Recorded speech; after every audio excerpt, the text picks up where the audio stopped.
और बताया था आपको कि ये वैकेंसीज बढ़ करके 9144 से 14,298 हो गई हैं। पहले ये करीब 21-22 कैटेगरीज में थी, जो अब 40 अलग अलग कैटेगरीज में फॉर्म भरे जा सकते हैं।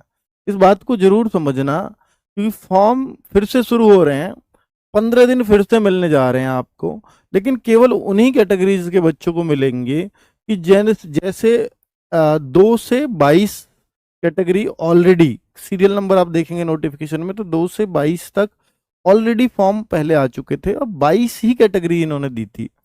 अब इन्होंने 22 को एक्सटेंड करके 18 और कैटेगरी बढ़ा दी हैं। तो उन 18 कैटेगरी में अब ऐसा होगा कि सर पहले तो मैं में से किसी भी ट्रेड में नहीं आ रहा था, किसी भी कैटेगरी में, क्योंकि टेक्निकल के अलग अलग ट्रेड होते हैं, वही इलेक्ट्रीशियन है या ये है या वो है, तो उस ट्रेड में पहले तो मैं नहीं आ रहा था, लेकिन अब ये 18 ट्रेड में मैं आ रहा हूं, तो अब मैं फॉर्म कैसे भरूं? अब इनकी भी ये समस्या। तो इन्होंने क्या किया कि इन 18 ट्रेड में जो अब नए बच्चे आए हैं वही फॉर्म भर पाएंगे।